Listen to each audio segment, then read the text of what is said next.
एक बार की बात है, एक गांव में एक औरत रहती थी। उसका नाम कमला था। उसका पति गांव में आलू पराठा बेचा करता था।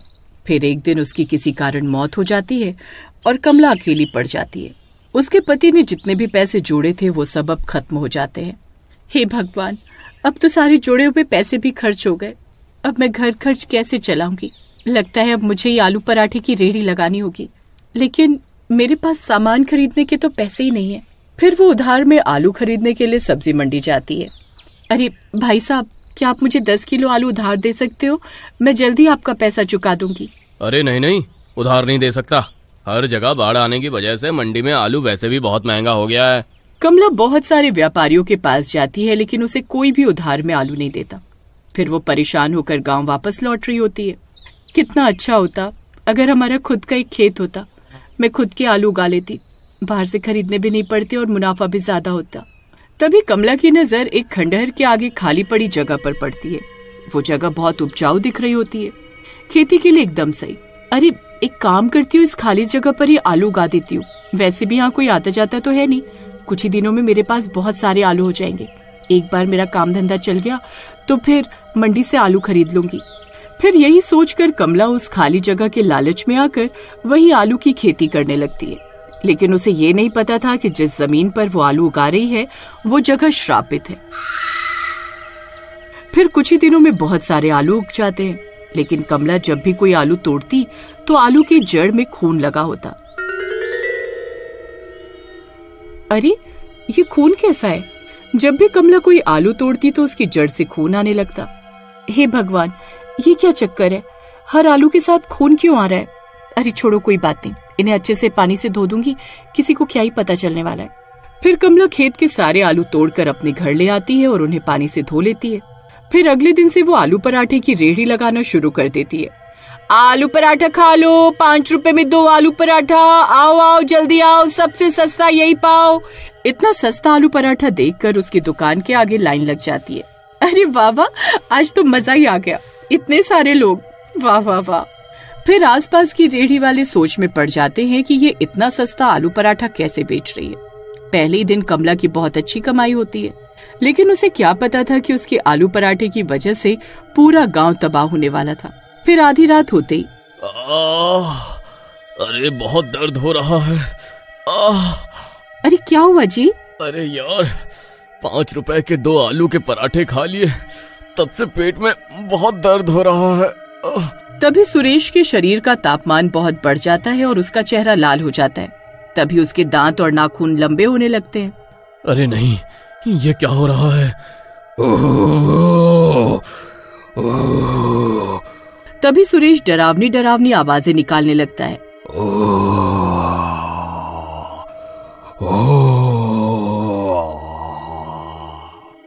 अरे कमबख्त, ये कैसी डरावनी डरावनी आवाजें निकाल रहा है? हे भगवान, ये नहीं क्या हो रहा है? तभी सुरेश देखते ही देखते भूत बन जाता है।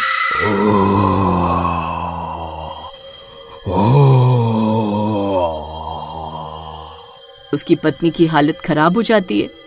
अरे मर गए रे, ये इन्हें क्या हो गया? ये तो भूत बन गए। मुझे भूख लगी है, मुझे आलू पराठा खाना है। जल्दी मुझे आलू पराठा लाकर दे, नहीं तो मैं तुझे खा जाऊंगा। अरे नास मिटे, आधी रात को मैं आलू के पराठे कहाँ से लेकर आऊं? तेरे इतने हिम्मत, रुक, तुझे अभी मजा चखाता हूँ, तुझे खाकर अपनी भूख मिटाऊंगा। अरे भागो रे, अपनी जान बचाकर भागो, ये नास मिटा तो मुझे खाने की बात कर रहा है। तभी सुरेश की पत्नी भागते भागते घर से बाहर निकल जाती है और घर का दरवाजा बाहर से बंद कर देती है। तभी वो देखती है कि और भी औरतें चीखती चिल्लाती अपने अपने घरों से भाग रही हैं। अरे क्या हुआ बहन, तुम भाग क्यों रही हो? अरे बहन, पता नहीं अचानक से मेरे पति को क्या हुआ, उन पर किसी भूत का साया हो गया और वो मुझे खाने को दौड़ पड़े। मैं बहुत मुश्किल से अपनी जान बचाकर भागी हूँ। पता नहीं जब से आलू पराठा खाकर आए हैं तभी से बेकी बेकी बातें कर रहे हैं। तभी वहाँ और भी औरतें आती हैं। उन सब के पति भी पराठा खाने के बाद भूत बन चुके थे। खोल दरवाजा, मुझे भूख लगी है, खोल दरवाजा, खोलो दरवाजा खोलो, मुझे आलू पराठा खाना है। हाँ। वो सभी भूत अपने अपने घरों में कैद थे और खिड़कियों से गुर्रा रहे थे। सभी की पत्नियां एक साथ इकट्ठा हो जाती हैं और पड़ोसन की छत पर जाकर छुप जाती हैं और पूरी रात वहीं छुपी रहती हैं। वो भूत पूरी रात दरवाजा तोड़ने की कोशिश करते हैं लेकिन नाकाम रहते हैं। तभी सुबह होने पर सुरेश के घर दूध वाला आता है।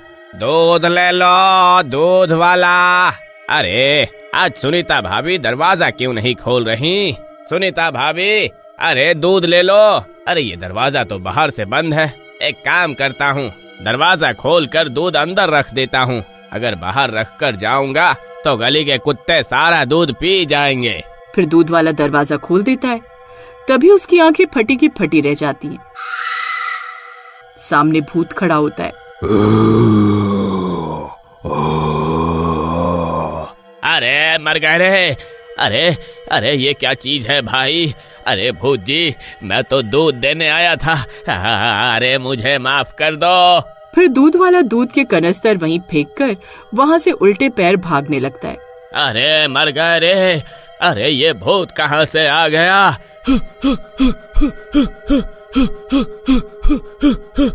अरे नहीं, ये दूध वाले ने तो दरवाजा ही खुला छोड़ दिया, अब क्या होगा?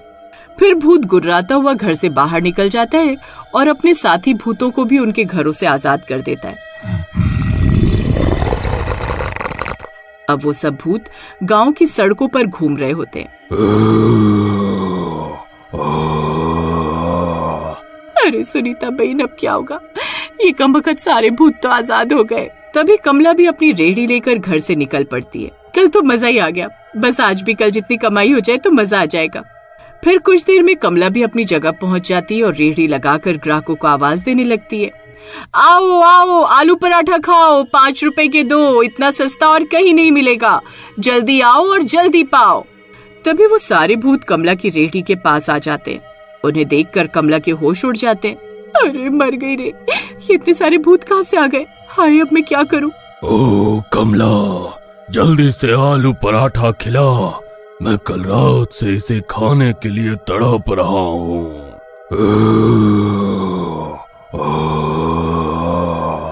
हाँ, जरूर भूत जी, मैं अभी आप सबके लिए पराठे बना देती हूँ। अरे यार, मैं कहाँ फंस गई, अब मैं क्या करूँ? अगर मैंने कोई भी होशियारी दिखाई तो ये सब मिलकर मुझे ही खा जाएंगे। वहीं दूसरी तरफ सुरेश की पत्नी बाकी सब औरतों को लेकर जंगल में तांत्रिक के पास जाती है और उसे सारी बात बताती है। तांत्रिक अपनी शक्तियों से सब देख लेता है। ये सब उस कमला के लालच की वजह से हो रहा है। उसने सबको श्रापित आलू खिलाए हैं, जिसकी वजह से सब लोग भूत बन रहे हैं। तुम औरतों को मेरा एक काम करना होगा। फिर तांत्रिक उन औरतों को अपनी तरकीब के बारे में बताता है। वहीं दूसरी तरफ भूत कमला की रेहड़ी पर पराठे बनने का इंतजार कर रहे होते हैं। कमला, जल्दी पराठा बना, नहीं तो तुझे ही खा जाएंगे। आज का दिन ही खराब है, एक तो बोनी भी नहीं हुई, ऊपर से नास पीटे भूत फ्री का खाना खाने आ गए। तभी वो औरतें दबे पांव आती हैं और कमला की रेहड़ी के पास रखी आलू की बोरी को उठाकर भागने लगती हैं। भूत ये देखकर हैरान रह जाते हैं। बेवकूफ औरत, ये आलू की बोरी कहाँ लेकर जा रही है? रुक। अरे सुनीता बहन, जल्दी भागो, ये कमबख्त भूत हमारे पीछे ही आ रहे हैं। अरे मैं तो लुट गई, बर्बाद हो गई, मेरे तो आलू ही चोरी हो गए। फिर कमला भी उन औरतों के पीछे भागने लगती है। फिर वो सब औरतें भागती हुई तांत्रिक के पास पहुंचती हैं। वहाँ तांत्रिक ने हवन तैयार किया होता है, उसमें आग जल रही होती है। तांत्रिक बाबा, आपके कहने पर हम सारे आलू ले आए हैं। बहुत बढ़िया, जल्दी से ये सारे आलू इस हवन कुंड में डाल दो। फिर सुनीता आलू की बोरी को हवन कुंड में डाल देती है। आलू जलते ही वो सारे भूत तड़पने लगते हैं। अरे ये तूने क्या कर दिया? फिर देखते ही देखते उन सब आदमियों से भूत का साया हट जाता है और वो सब ठीक हो जाते हैं। अरे वाह वाह, मैं तो ठीक हो गया। कमला, ये तुमने ठीक नहीं किया। तुम्हें उस खंडहर के खेत से दूर रहना चाहिए था। जी मुझे माफ कर दो, मेरे लालच की वजह से ये सब हुआ है। मैं आगे से ऐसा कुछ नहीं करूंगी। फिर कमला सबसे माफी मांगती है और मेहनत करके अपना आलू पराठे का काम चलाती है।